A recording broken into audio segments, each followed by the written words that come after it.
Radhe Radhe everyone. तो इस साल होली पर हम पहली बार अजमेर गए थे और ये है अजमेर की आना सागर झील। और ये बहन यहाँ बेच रही हैं दोनों में रख के बाजरा, मक्के के दाने, आटे की गोलियाँ, गेहूं के दाने। वकील साहब बोले ये सारा दे दो और एक ही में मिक्स कर दो। तो उस बहन ने ये सारा अनाज एक ही में मिक्स कर दिया और ये आटे की गोलियाँ अलग से हैं जो मछलियों के लिए हैं।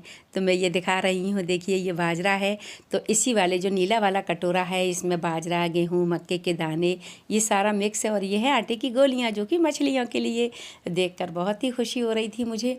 और ये देखिए अब वकील साहब ने यहाँ डालना चालू कर दिया पानी में मछलियों के लिए गोलियाँ और बाजरा जो भी है डालना चालू कर दिया। अब मैं भी डालने लगी। ये देखो मैं नीचे से ही डाल रही हूँ क्योंकि मुझे ऊपर चढ़ने में भी दिक्कत आ रही है और फिर मुझे पानी से डर भी लगता है थोड़ा। तो अब ये देखो मैं चढ़ गई ऊपर क्योंकि ऊपर बहुत अच्छा लग रहा था, इसलिए अब मेरा अनाज ख़त्म हो गया। मैंने सारा एक साथ डाल दिया। तो वकील साहब मुझे और दे रहे हैं। तो मैंने कहा मैंने तो ख़त्म ही कर दिया। तो बोले लो और ले लो, मैं और ले लेता हूँ।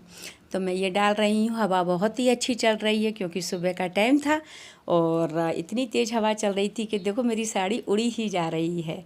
अब ये देखिए वकील साहब मुझे हाथ पकड़ के चढ़ा रहे हैं कि भाई ऊपर से ही डालो। मैं थोड़ी देर के लिए गई थी ऊपर, फिर नीचे आ गई डर के वजह से, क्योंकि मुझे ना पानी से बहुत ही डर लगता है। वकील साहब बोले फिर से ऊपर आओ, ऊपर से ही अच्छा लगेगा, तुम देखो यहाँ खड़े होके कोई डर नहीं है। फिर मैं ये डाल रही हूँ, ये देखिए। और यहाँ पर पक्षी उड़ रहे हैं, मछलियाँ तो इतनी हैं कि जैसे ही आप गोली डालो हज़ारों मछलियाँ एकदम झपट के आती हैं। तो नज़ारा बहुत ही खूबसूरत लग रहा है। ये देखिए अब ये मेरा फिर से ख़त्म हो गया। तो वकील साहब कटोरे में मुझे फिर से दे रहे हैं। बेटा बोला मम्मी ये वीडियो बहुत ही प्यारा आ रहा है, आप लोग ऐसे ही खड़े रहिए, मैं आपका वीडियो शूट कर लेता हूँ। तो मेरे बेटे ने ये वीडियो शूट किया और सीन बहुत ही प्यारा लग रहा था। ये सीन हमें भी अच्छा लगा। ये देखिए वकील साहब मेरे कटोरे में अनाज डाल रहे थे। ये नीला नीला पानी, सुबह का मौसम। यहाँ बगल में ही ना कबूतर और कौवे कबूतरों के लिए बहुत सारा अनाज पड़ा हुआ था वहाँ लोग डाल जाते हैं। तो वकील साहब तो वहाँ पहुँच गए, लेकिन मेरी स्लो स्पीड है, मैं तो अभी धीरे धीरे जा रही हूँ क्योंकि बगल में ही है। यहाँ लोहे के तारों का लोहे के तार लगा हुआ है क्योंकि इधर से उधर नहीं जाए।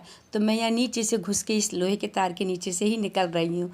मेरा बेटा बोला वाह मम्मी तुम तो निकल आई। मैंने कहा और नहीं तो क्या। तो ये देखिए यहाँ बहुत सारे कबूतर हैं और वकील साहब कबूतरों को दाना डाल रहे हैं। अब मैं भी आ गई हूँ, कबूतर उड़ने लगे। तो ये देखिए बहुत अच्छा लग रहा है, कबूतर उड़ रहे हैं।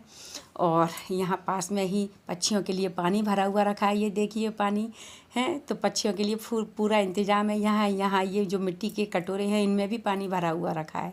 तो कोई बात की कमी नहीं है। खूब सारा अनाज पड़ा है और खूब सारा पानी भी भरा रखा है पक्षियों के लिए।